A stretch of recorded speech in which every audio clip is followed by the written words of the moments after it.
تو امام نے اس سے سوال کروایا، اس کے شاگرد سے کہا جاؤ اور اپنے استاد کے پاس جانے کے بعد یہ پوچھنا کہ یہ تم نے قرآن کا ترجمہ کیا ہے، تم نے قرآن کے معنی نکالے ہیں، تم نے اپنے پاس سے نکالے ہیں یا خدا نے تمہیں بتائے ہیں؟ اگر تم نے اپنے پاس سے یہ معنی نکالے ہیں تو تمہیں اس بات کا یقین ہے کہ پروردگار یہی کہنا چاہتا ہے جو تم نے اس کے معنی نکالے ہیں، یا اگر خدا نے تمہیں بتائے ہیں تو تمہاری خدا سے کہاں ملاقات ہوئی ہے؟ کیا کوئی فرشتہ وہی لے کر آیا ہے یا کسی فرشتے نے تمہیں ان آیتوں کے معنی بتائے ہیں؟ اب یہ شاگرد چلا استاد کے پاس آیا، استاد سے کہتا ہے کہ استاد ایک سوال ہے ذہن میں آیا ہے۔ اس نے کہا پوچھو۔ اب شاگرد کہتا ہے کہ استاد سوال یہ ہے کہ جو تو آپ نے جو قرآن کے معنی نکالے ہیں یہ آپ نے اپنے پاس سے نکالے ہیں یا خدا نے تمہیں بتائے ہیں؟ اب اس نے سنا، پھر اس سے شاگرد نے کہا کہ اگر آپ نے اپنے پاس سے اس کے معنی نکالے ہیں تو آپ کو اس بات کا یقین ہے کہ پروردگار یہی کہنا چاہتا ہے جو تم نے اس کے معنی نکالے ہیں، یا اگر خدا نے تمہیں بتائے ہیں تو تمہاری خدا سے کہاں ملاقات ہو گئی؟ بھائی میری طرف متوجہ رہیے، تمہاری خدا سے کہاں ملاقات ہو گئی؟ اب اس نے سوال کو سنا، سننے کے بعد حیرت میں پڑ گیا، اور کافی دیر کے بعد سوچنے کے بعد اس نے اسی شاگرد سے پوچھا کہ یہ بتائیے کہ یہ آپ کے سوال، یہ سوال جو آپ کے ذہن میں کیسے آیا؟ کہا نہیں بس ایسی بیٹھ کے سوچ رہا تھا تو ذہن میں آ گیا۔ تو استاد نے اس کے بڑا خوبصورت جواب دیا، اس نے کہا کہ تو میرا شاگرد ہے اور میں تیری ظرفیت کو پہچانتا ہوں، جو بات آج تک تیرے استاد کے ذہن میں نہ نہیں آئی وہ شاگرد کے ذہن میں کیسے آ سکتی ہے؟ پھر اس نے بتایا کہ نہیں یہ میرے ذہن میں نہیں آئی ہے، ایک 11ویں امام ہیں شیعوں کے، انہوں نے مجھے یہ بات بتائی ہے، انہوں نے مجھ سے یہ سوال کروائے ہیں۔ اس نے فوراً اس کتاب کو منگایا اور منگوانے کے بعد تاریخ میں ہے کہ اس نے اس کتاب کو جلا دیا، لیکن دوسری جگہ یہ لکھا ہوا ہے کہ اس نے اس کتاب کو کنویں میں ڈال دیا۔ بحث اس سے نہیں ہے کہ اس نے اس کتاب کو جلایا یا کنویں میں ڈال دیا، بحث اس سے ہے کہ یہ فتنہ ختم ہوا یا نہیں، فتنہ ختم ہوا یا نہیں۔ اب تاریخ کہتی ہے، دنیا کہتی ہے کہ اسلام جو ہے تلوار کے زور پہ پھیلا ہے، اسلام جو ہے تلوار کے زور پہ پھیلا۔ اچھا مجھے بتائیے کیا میرا مولا اسحاق کندی سے ملنے گیا یا اسحاق کندی کی گردن پہ تلوار رکھ کر کہا کہ تو اپنے اس کام سے باز کیوں نہیں آتا؟ نہیں، میرے سرکار امام اسے کہتے ہیں جو اپنے سوال کے ذریعے سے اتنے بڑے فتنے کو ختم کر کے قرآن کی عزت بچائے۔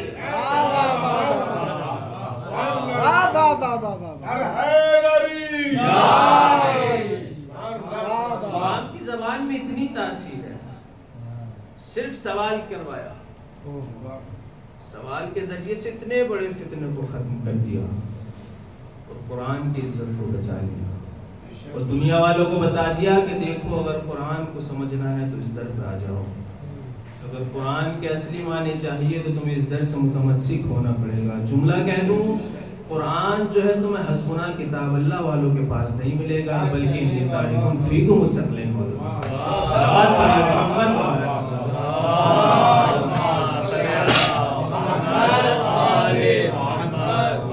کو اگر سمجھنا ہے تو اس در سے متمسک ہونا پڑے گا۔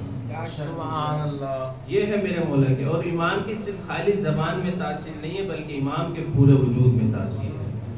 جب متوکل نے ذہن بنا لیا کہ امام کو قتل کر دیا جائے کسی طریقے سے، تو امام کے زندان میں بھوکے شیروں کو چھڑوایا گیا، اور جیسے ہی شیر امام کے قریب آتے رہے تو بادشاہ خوش ہو گیا کہ اب امام کو کھا لے گا، اب امام کو ختم کر دے گا۔ لیکن میرے عزیزو، جب شیر امام کے قریب آیا تو امام کے قدموں میں گر گیا اور گر کر بتایا کہ دیکھو دنیا والوں پہچان لو، یہ کوئی عام شخصیت نہیں ہے بلکہ امام ہے۔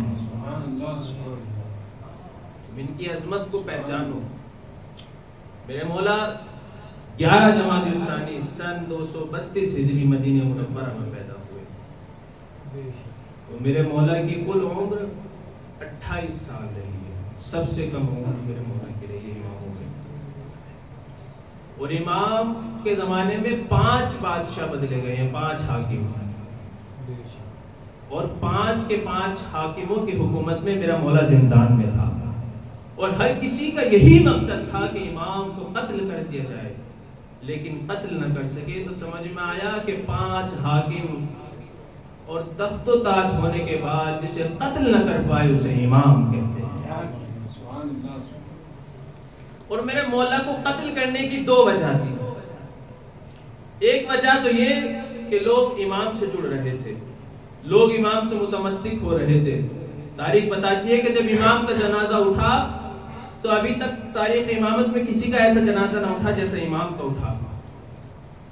پہلی وجہ یہ۔ دوسری وجہ یہ کہ لوگوں نے سن رکھا تھا کہ جو 12واں رہبر دنیا میں آئے گا وہ امام ہی کی صلب سے آئے گا، اور جب وہ دنیا میں آئے گا تو اس کے زمانے میں کسی کی حکومت نہیں رہے گی، بلکہ وہ تخت و تاج سب کو پامال کر دے گا، بس اسی کی حکومت رہے گی، اس دنیا کو عدل و انصاف سے بھر دے گا۔ متوکل کو اس بات کا ڈر تھا کہ اگر وہ دنیا میں آ گیا تو میری حکومت پامال ہو جائے گی۔ اسی کی طریقے سے فرعون کو ڈر تھا کہ اگر جناب موسیٰ دنیا میں آ گئے تو میرے تخت و تاج سب پامال ہو جائیں گے، اور موسیٰ اتنا گھبرا گیا تھا کہ اس نے 70,000 بچوں کو قتل کروا دیا۔ بھئی یہ کہ کسی طریقے سے جناب موسیٰ دنیا میں نہ آئے، جناب موسیٰ دنیا میں نہ آئے۔ راتوں کی نیند حرام ہو گئی تھی۔ بھئی فرعون نے کسی معتبر شخص سے نہیں سن رکھا تھا، فرعون کو کسی فرشتے نے نہیں بتایا تھا، فرعون کو بلکہ معمولی سے کاہن نے بتایا تھا۔ بھئی کاہن کی بات سننے کے بعد جو اتنا پریشان ہو جائے تو اس کا کیا حال ہوگا کہ جس نے رسول سے سن رکھا تھا کہ 12واں امام دنیا میں آئے گا۔ دونوں کی یہی کوششیں رہی۔ فرعون کی یہ کوشش رہی کہ موسیٰ دنیا میں نہ آئے، متوکل کی یہ کوشش رہی امام دنیا میں نہ آئے، لیکن میرے عزیزوں دونوں کے دونوں دنیا میں آئے۔ جناب موسیٰ بھی دنیا میں آئے، فرعون بھی دنیا میں آئے، اور جناب موسیٰ فقط دنیا میں نہیں آئے بلکہ قصر فرعون میں آئے، اور خالی قصر فرعون میں آئے نہیں بلکہ وہی پیدا ہوئے، وہی پلے بڑے۔ اور جناب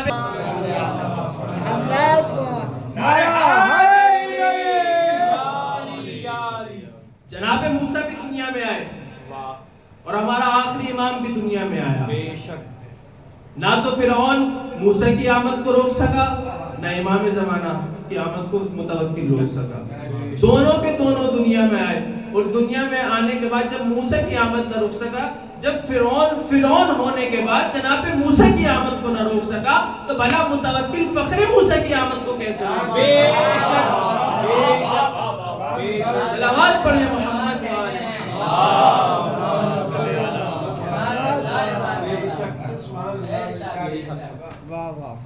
جب فرعون ہونے کے بعد جناب موسیٰ کی آمد کو نہ روک سکا، تو یہ فرعونی صفت رکھنے والے امام زمانہ کی آمد کو کیسے روک دیتے؟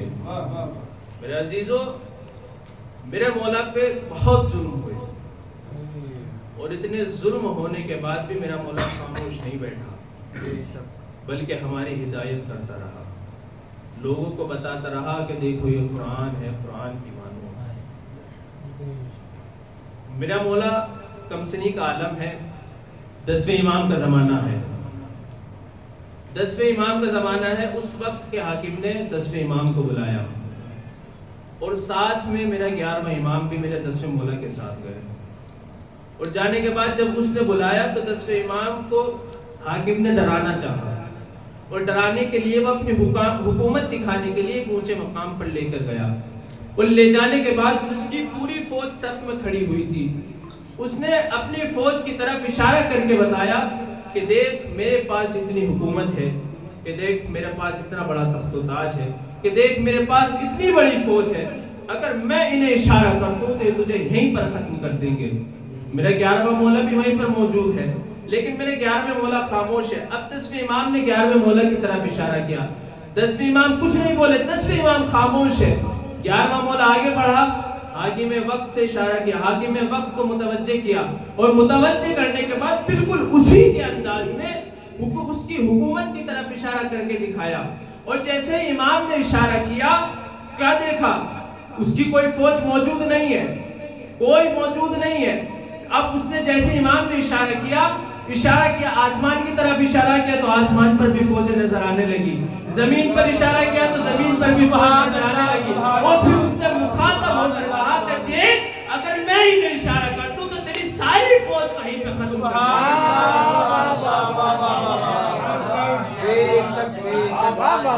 یہیں پہ اشارہ کرتے ہیں تو تیری فوج کے ایک آدمی بھی یہاں موجود نہ رہے. تیری تخت و تاج کو سب کو یہیں پلٹ کے رکھ دیں گے. اور دیکھو یہ الگ بات ہے کہ پروردگار نے ہمارے اماموں کو یہ ظاہری تخت و تاج نہیں دیا لیکن میرے عزیزو علم و صداقت کے سمندر سے نوازا ہے. امام اگر اشارہ کر دے تو فوجیں نظر آنے لگتی ہے. امام اگر اشارہ کر دے تو قالین سے شیر نکل آ جاتا ہے. یہ الگ بات ہے کہ ہمارے اماموں کو یہ ظاہری تخت و تاج نہیں ملا, ظاہری تخت و تاج نہیں دیا لیکن میرے عزیزو ہمارے اماموں کو علم و صداقت کے سمندر سے نوازا ہے. 11ویں مولا ہے, اتنے شدت مصائب ہونے کے باوجود بھی خاموش نہیں ہے. اور یہ خاموش ہونے کی ایک وجہ یہ بھی ہے کہ تاریخ امامت میں 2 حسن گزرے, ایک حسن مجتبی, ایک حسن عثمانی. جب حسن مجتبی کا زمانہ آیا تو میرے دوسرے امام نے وقت حکومت سے سلو کر لی تو لوگوں نے یہ کہنا شروع کر دیا بھئی تخت و تاج کو دیکھ کے ڈر گئے, حکومت کو دیکھ کے ڈر گئے. لیکن جب میرے 11ویں مولا کا زمانہ آیا تو میرا مولا خاموش نہیں بیٹھا اور بول کر دنیا والوں کو بتایا کہ دیکھو ہم وہ ہوتے ہیں جو مصلحت پروردگار کی وجہ سے خاموش ہوتے ہیں, نہیں تو تخت و تاج کوئی بساط نہیں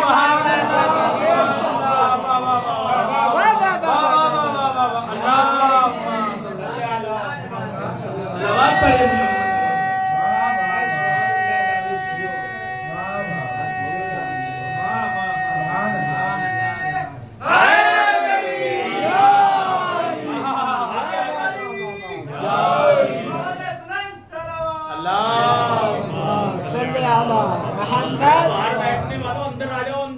بھائی دوسری مرتبہ گزارش کرنی پڑی, آگے آ جائیں, صلوات پڑھتے ہوئے آگے آ جائیں.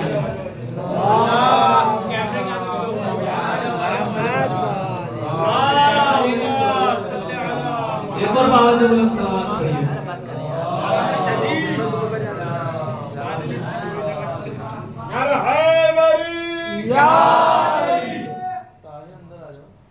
دنیا والوں کو بتا دیا کہ دیکھو یہ الگ بات ہے کہ ہمیں تخت و تاج نہیں ملا لیکن پروردگار نے ہمیں علم و صداقت کے سمندر سے نوازا ہے. یہ تخت و تاج کی ہمارے سامنے کوئی بساط نہیں ہے لیکن میرے عزیزو جب دوسرے امام کا زمانہ آیا تھا تو لوگوں نے کہہ دیا بھئی خاموش ہو گئے, تخت و تاج کو دیکھ کے ڈر گئے. لیکن دنیا والوں بتا دوں یہ خاموش رہنا بھی ہمیں قرآن نے سکھایا ہے. حافظ صاحب موجود ہے, یہ میرے بات کی تائید کریں گے. یہ خاموش رہنا ہمیں قرآن نے سکھایا ہے. سورہ مریم کی 26ویں آیت میں ارشاد ہوا فَقُولِي إِنِّي نَذَرْتُ لِلرَّحْمَنِ صَوْمًا فَلَنْ أُكَلِّمَ الْيَوْمَ إِنسِيًّا. جب جناب مریم کا زمانہ آیا, جناب عیسیٰ کی ولادت ہو گئی تو جناب عیسیٰ نے پروردگار سے سوال کیا پروردگار میں کیا کروں؟ تو پروردگار نے کہا خاموش رہنا, کچھ مت بولنا. جب تم اس دنیا والوں کے پاس جانا, جب تم ان لوگوں کے پاس جانا, کچھ مت بولنا, خاموش رہنا. بھئی پروردگار نے بتا دیا دیکھو خاموش رہو, یعنی پروردگار نے قرآن دنیا والوں کو بتا رہا کہ دیکھو ہمیشہ بات بول کر ہی نہیں منوائی جاتی, کہیں خاموش رہ کر بھی ہمیشہ بات بول کر نہیں منوائی جاتی, کہیں خاموش رہ کر بھی منوا لی جاتی ہے. اور دیکھو اس آیت نے ہمیں جو ہے فقط جو ہے خاموش رہنے کا پیغام نہیں دیا بلکہ ایک اور پیغام دیا فَقُولِي إِنِّي نَذَرْتُ. اے مریم نظر مانگو, نظر کرو اور روزہ رکھو اور خاموش رہو. پروردگار جناب مریم اپنے پاس سے نہیں کہہ رہی کہ پروردگار میں خاموش رہوں گی, میں نظر مانگوں گی, نہیں, بلکہ پروردگار کہہ رہا ہے نظر مانگو. ارے کہاں گئے وہ فتوے جو کہہ رہے تھے نظر مانگنا بدعت ہے؟ بھئی قرآن کہہ رہا ہے نظر مانگو. ارے قرآن میں تدبر کیوں نہیں کرتے, فکر کیوں نہیں کرتے؟ شاید اسی وجہ سے میرے پروردگار نے سورہ نساء کی 82ویں آیت میں کہا افلا یتدبرون القرآن, اس قرآن میں فکر کرو, اس قرآن میں تدبر کرو. آج سمجھ میں آیا اس آیت کا مطلب. پروردگار نے یہ نہیں کہا کہ فکر کرو, یہ کہہ رہا ہے کہ فکر کیوں نہیں کرتے. یعنی کچھ لوگ موجود ہیں جو فکر نہیں کرتے. یعنی پروردگار نے اس آیت میں اس آیت کو بھیج کر یہ بتا دیا فلا يتدبرون القرآن. قرآن میں تدبر کیوں نہیں؟ یہ نہیں کہا فلا يحفظون القرآن.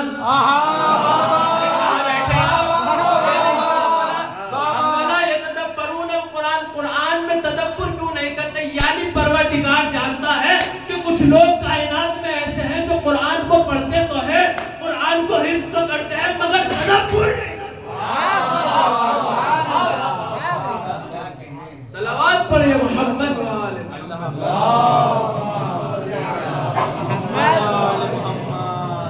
قرآن میں تدبر کیوں نہیں کرتے؟ فکر کیوں نہیں کرتے؟ دیکھو اگر قرآن کو سمجھنا ہے تو آؤ اس فرش اعظم. بے شک یہ فرش اعظم بھی نظام پروردگار میں سے ایک نظام ہے جس نے ہدایت کا نظام رکھا ہے. بے شک. اور جب سے میں مجلس میں آیا ہوں تو بچے اعلان کر رہے ہیں کہ مجلس میں آ جاؤ، مجلس میں آ جاؤ. بار بار اعلان کرنا پڑ رہا ہے. تو میں ان لوگوں کو بتا دوں میرے عزیزو، یہ فرش اعظم وہ فرش ہے کہ جہاں پر لوگ بلانے سے نہیں بلکہ توفیق الہی سے.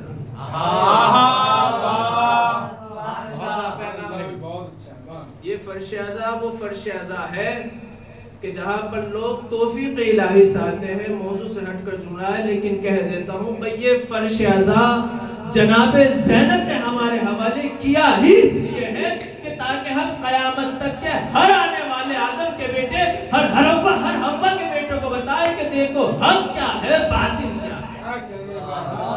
بے شک. حق کیا ہے، باطل کیا ہے. یہ فرش اعظم بہت ہی عظیم جگہ ہے. عزیزو صلوات پڑھیں محمد وآلہ. دیکھو اگر قرآن کو سمجھنا ہے تو اس فرش پر آنا پڑے گا. دنیا میں لوگ گزرے ہیں کہ جنہیں قرآن نہیں سمجھ میں آیا، جنہوں نے قرآن کو نہیں سمجھا. اور یہی وجہ تھی کہ اگر قرآن کو سمجھ لیتے تو وارث قرآن سمجھ قرآن کو سمجھ لیتے تو اس گھر میں آگ نہ لگاتے جس گھر میں آیتیں نازل ہوئی تھی. میرے عزیزو آج کی تاریخ بڑی غمگین تاریخ ہے. آج ہمارے اوپر دوہرے غم ہے. پہلی تاریخ تو یہ کہ آج ہمارے اور آپ کے درمیان سے ہمارے 11واں مولا رخصت ہو گئے. آج امام زمانہ کی یتیمی کا دن ہے. ہونے میں کوتاہی مت کرنا میرے عزیزو. دوسری وجہ یہ ہے کہ آج ایام عزا کا آخری دن ہے. میرے عزیزو وہ ایام ہمارے درمیان سے رخصت ہو رہے ہیں کہ جن ایاموں کا ہمیں پورے سال انتظار رہتا تھا. آج لٹا ہوا قافلہ مدینے میں واپس آیا ہے. میرے عزیزو معتمد نے 11ویں امام کے کھانے میں زہر ملا دیا. میرے 11ویں مولا نے اس کھانے کو تناول کر لیا. میرے مولا نے اپنے صحابی سے کہا کہ جب میں پانی کو طلب کروں تو سمجھ لینا میرا آخری وقت آ گیا ہے. میرا عزیزو امام کا آخری وقت آیا. میرے مولا نے اپنے صحابی سے کوزے کو طلب کیا، پانی کو طلب کیا. جیسے ہی وہ امام کی خدمت میں پانی لے کر آیا، امام نے پانی کو ہاتھوں میں لیا. اب ہاتھوں میں لرزہ آ گیا. میرا مولا پانی نہ پی سکا. عجب نہیں، امام زمانے نے کربلا کی طرف کو رک کر کہا اے میرے مولا جب آپ اس دنیا سے گئے تھے تو پیاسے گئے تھے، آج میرا بابا اس دنیا سے جا رہا ہے تو پیاس. جزاکم اللہ. خدا کوئی غم نہ دے سوائے غم مظلوم کربلا کے. ہاں میرے عزیزو 11ویں امام کو غسل دیا گیا، 11ویں امام کو کفن پہنایا گیا اور میرے 11ویں مولا کا جنازہ اٹھایا گیا. تاریخ بتاتی ہے کہ تاریخ امامت میں ابھی تک کسی کا ایسا جنازہ نہ اٹھا جیسا میرے 11ویں مولا کا جنازہ اٹھا. اور 11ویں مولا کا جنازہ اٹھا اور 11ویں مولا کو ان کے بابا کے پہلو میں دفن کیا گیا. میں کہوں گا مولا آپ بڑے خوش نصیب ہیں، آپ کو آپ کے بابا کے پہلو میں دفن کیا گیا. آپ کا جنازہ بڑی شان و شوکت کے ساتھ اٹھایا گیا. آپ کو کفن بھی دیا گیا. دیکھیے دوسرا امام کا جنازہ جب اٹھایا گیا تو تیروں کی بارش بابا کے پہلو میں دفن کرنے دیا. جزاکم اللہ. خدا کوئی غم نہ دے سوائے غم مظلوم کربلا کے. میرے عزیزو، آج کی تاریخ بڑی غمگین تاریخ ہے. آج لٹا ہوا قافلہ مدینے پہنچ گیا. مدینے میں اعلان ہونے لگا، اے مدینے کے لوگوں، آج لٹا ہوا قافلہ واپس آ رہا ہے. مدینے سے کچھ دور مولا کا قافلہ ٹھہرا. جناب حنفیہ نے پڑھ کر قافلے کا استقبال کیا. میرا مولا سجاد سب سے آگے قافلے میں ہے، قافلہ سالار ہے. اب جیسے حنفیہ مولا سجاد کی خدمت میں آیا، فوراً گلے ملنے لگا. امام نے ہاتھوں سے روک دیا. اب حنفیہ نے روکنے کی وجہ پوچھی، اے مولا اب اس وقت میں کیسی بے رخی ہے؟ اب جیسے ہی میرے مولا سجاد نے کہا، اے میرے چچا بے رخی نہیں ہے. ارے میری گردن دیکھیے، اس گردن میں توق پڑا تھا، اس گردن میں زخم ہو گیا ہے. اس گردن میں توق ڈالنے کے بعد آپ کے بھتیجے کو کوفے سے مدینہ. خدا کوئی غم نہ دے سوائے غم مظلوم کربلا سے. آپ کے بھتیجے کو کوفے سے شام، شام سے کوفہ پھرایا گیا. میرا عزیزو، جب یہ قافلہ مدینے میں آیا تو ام کلثوم نے بین کرنے شروع کیے، اے مدینے ہماری آمد کو قبول نہ کرنا. اے مدینے جب ہم نے تجھے رخصت کہا تھا، جب ہم یہاں سے گئے تو ہماری گودیاں بھری ہوئی تھی. اے مدینے جب ہم یہاں سے گئے تو ہمارے سروں پہ چادریں موجود تھی. اے مدینہ جب ہم واپس لوٹ کر آئے ہیں، نہ ہماری گودیوں میں بچے ہیں، ہماری سروں میں کھاکے. جزاکم اللہ، جزاکم اللہ. اے مدینے ہماری آمد کو قبول نہ کرنا. لٹا ہوا قافلہ مدینے میں آ گیا. بس آخری فقرے مصائب کے میرے عزیزو، لٹا ہوا قافلہ مدینے میں آیا. جناب زینب نے مولا سجاد سے اجازت لی کہ میں نانا کی قبر پر جانا چاہتی ہوں. ایک عورتوں کا پورا کئی عورتیں ایک جگہ اکٹھا ہوئی ہونے کے بعد جناب زینب کے ساتھ نانا کی قبر پر چلی. اب نانا کے قبر پر جناب زینب پہنچتی ہے. پہنچنے کے بعد کھڑے ہو کے کہتی ہے، نانا ہم پر بڑے ظلم ہوئے. اے نانا میں اپنے بھائی کو کربلا میں چھوڑ کر آ گئی ہوں. اے نانا میں ایک چھوٹی سی بچی کو اندھیرے زندان میں دفن کر آئی ہوں. اے نانا ہمارے اوپر بڑے ظلم ہوئے. اے نانا اگر یہ عورتوں کا ہجوم نہ ہوتا تو یہ زینب اپنے شانے دکھاتی. انہی شانوں میں رسیوں سے جکڑ کر جناب زینب کو شام و کوفہ کے بازار. جزاکم اللہ. خدا کوئی غم نہ دے سوائے غم مظلوم کربلا کے. اے نانا آپ کی نواسی کو کوفے کے بازار میں پھرایا گیا. اے نانا آپ کی نواسی کو مدینے میں پھرایا گیا. اے نانا میں مدینے سے اپنے بھائی کی ایک نشانی لے کر آئی ہوں. اب جناب زینب نے گٹھری کو کھولا. کھولنے کے بعد کیا دیکھا؟ امام حسین کا کرتا ہے جو خون میں رنگین ہے. جناب زینب نے اس کرتے کو لیا اور رسول کی قبر پر رکھ دیا. اب رسول کی قبر پر رکھنا تھا. رسول کی قبر کو زلزلہ آنے لگا. اے زینب اسے کرتے کو ہٹا لو. میں کہوں گا اے مولا، ارے کرتے کو برداشت نہ کر سکے، ارے اس بہن سے پوچھو جو 70 قدم کی دوری پر کھڑے ہو کر اپنے بھائی کی گردن پر خنجر چلتا ہوا دیکھ رہی تھی، جناب زہرا بین کر رہی تھی. اے شیر میرے حسین کو بخش دے. میرے حسین نے تیرا بگاڑا کیا ہے؟ ختم ہو گئی مجلس، گزر گئے ایام. میرا عزیزوں بچے جو اگلے برس ہم ہیں اور یہ غم پھر ہے. ارے جو چل بسے تو یہ اپنا سلام آخر ہے. الا لعنت اللہ علی القوم الظالمین.